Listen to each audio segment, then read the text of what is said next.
21 mars. 2 Rois, chapitre 1, verset 1 à chapitre 2, verset 25. Après la mort d'Akab, les Moabites se révolteront contre Israël. Le roi Ahazia tomba de sa chambre haute de Samarie par la fenêtre et se blessa gravement. Il envoya des messagers consulter Baal-Zébub, dieu d'Écron, pour savoir s'il se remettrait de cet accident. Mais l'ange de l'Éternel dit à Élie de Tisbé: Mets-toi en route, va à la rencontre des messagers du roi de Samarie et demande-leur: N'y a-t-il pas de Dieu en Israël pour que vous alliez consulter Baal-Zébub, le dieu d'Écron? C'est pourquoi voici ce que déclare l'Éternel à votre roi: Tu ne quitteras plus les lits sous lesquels tu t'es couché, et vous allez mourir. Élie y alla. Alors les messagers retournèrent auprès d'Ahazia, qui leur demanda: Pourquoi venez-vous déjà? Ils lui répondirent: Un homme est venu à notre rencontre et nous a ordonné: Allez, retournez auprès du roi qui vous envoyait et dites-lui: Voici ce que déclare l'Éternel. N'y a-t-il pas de Dieu en Israël pour que tu envoies consulter Baal-Zébub, les dieux d'Écron? C'est pourquoi tu ne quitteras plus les lits sous lesquels tu t'es couché. Tu vas mourir.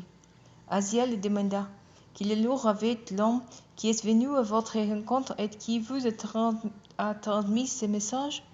Ils lui répondirent: C'était un homme habillé d'un vêtement à un poil de chameau, noué d'une ceinture autour des reins.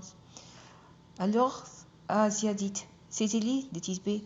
Aussitôt, il envoya vers Élie un officier avec une cinquantaine d'hommes pour qu'il les lui ramena.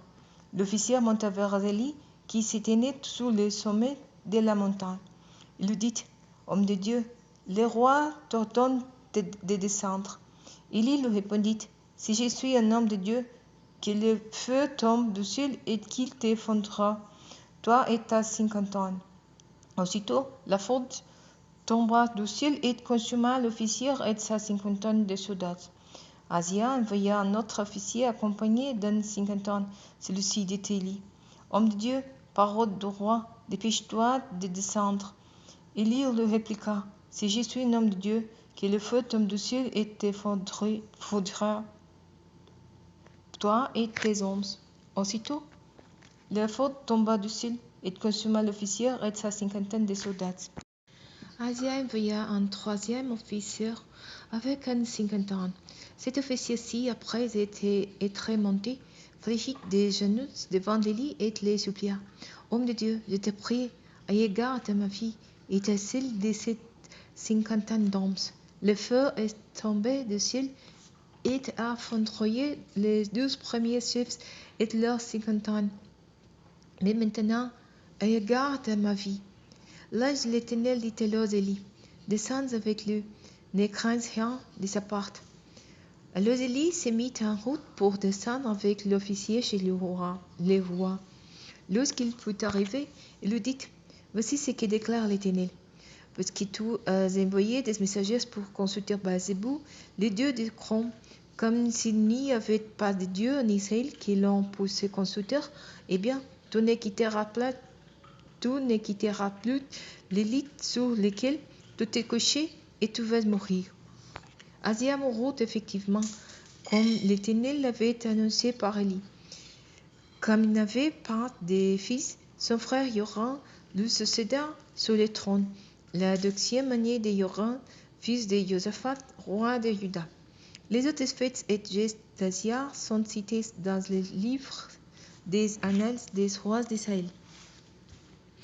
Les jours où l'Éternel éleva Élie au ciel dans un tourbillon de vent, celui-ci partait de Gilgal avec Élisée. À un moment donné, il lui dit: Restez ici, je te prie, que l'Éternel m'ordonne d'aller jusqu'à Bethel. Élisée répondit: Aussi vrai que l'Éternel est vivant et que tu es moi-même en vie, je ne te quitterai pas. Ils se rendirent donc ensemble à Bethel.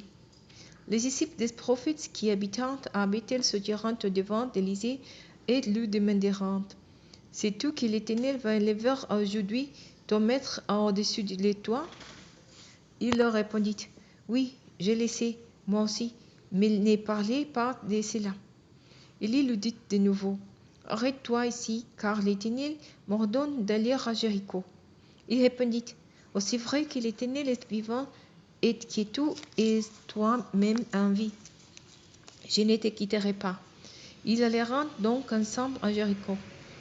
Les disciples des prophètes qui habitaient Jéricho virent au-devant d'Élisée et lui demandèrent, sais-tu que l'Éternel va élever aujourd'hui ton maître au-dessus de toi?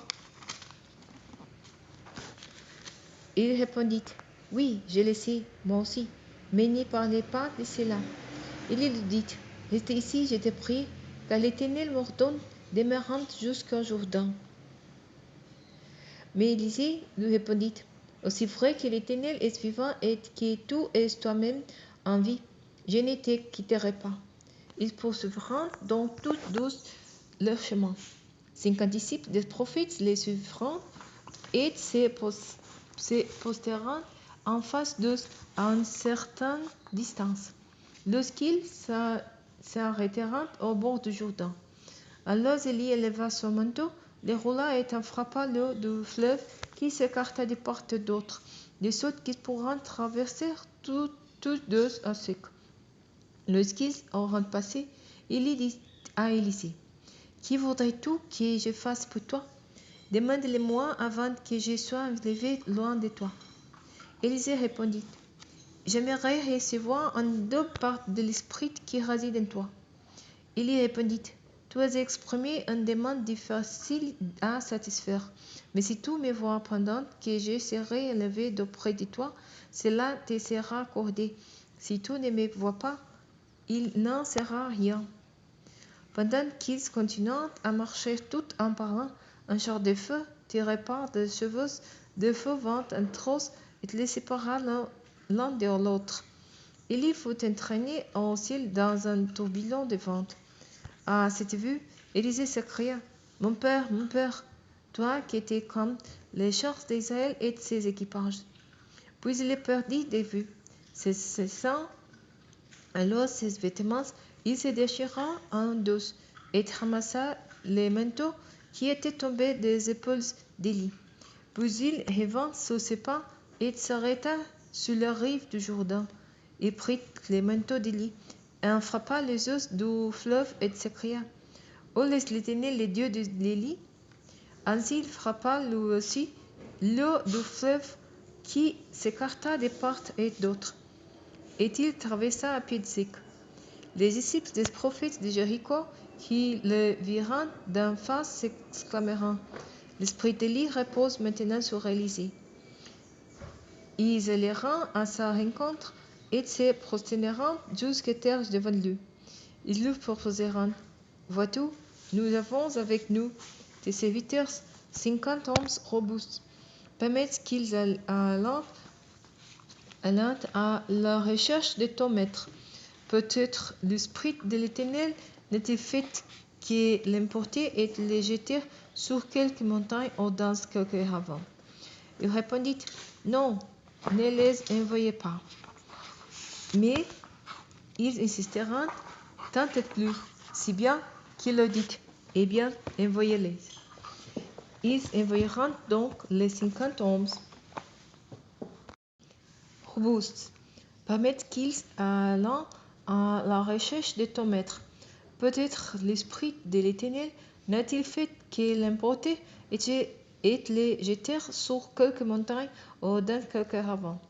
Il répondit, non, ne les envoyez pas. Mais ils insistèrent tant et plus, si bien qu'il leur dit, eh bien, envoyez-les. Ils envoyèrent donc les 50 hommes qui chercheront pendant 3 jours en vain. Ils revirent auprès d'Élisée qui était resté à Jéricho. Il leur dit, je vous l'avais bien dit de ne pas y aller. Les habitants de la ville virent dire à Élisée, vois-tu, notre ville est bien située. Comme mon Seigneur peut le voir, mais lieu est malsain et la terre est infertile. Il répondit, apportez-moi un plat neuf et mettez-le dessus. Il le lui apportera. Il se rendit à la source des eaux, jeta du sel et dit, voici ce que déclare l'Éternel. J'ai rendu cette eau saine. Elle ne causera plus les mortes et ne rendra plus la terre infertile. Les us deviendront sains et les sont restés jusqu'à ce jour, conformément à la parole qu'Élisée avait prononcée. De Jéricho, Élisée se rendit à Bethel. Pendant qu'il montait par la route, des enfants sortirent de la ville et se moquèrent de lui en criant « Montez, chauve, montez, chauve !» Il se retourna pour les regarder et appela sur eux la malédiction au nom de l'Éternel. Aussitôt, 2 ours sortirent de la forêt et déchirèrent 42 de ses enfants. De là, Élisée se rendit au mont Carmel, d'où il retourna à Samarie.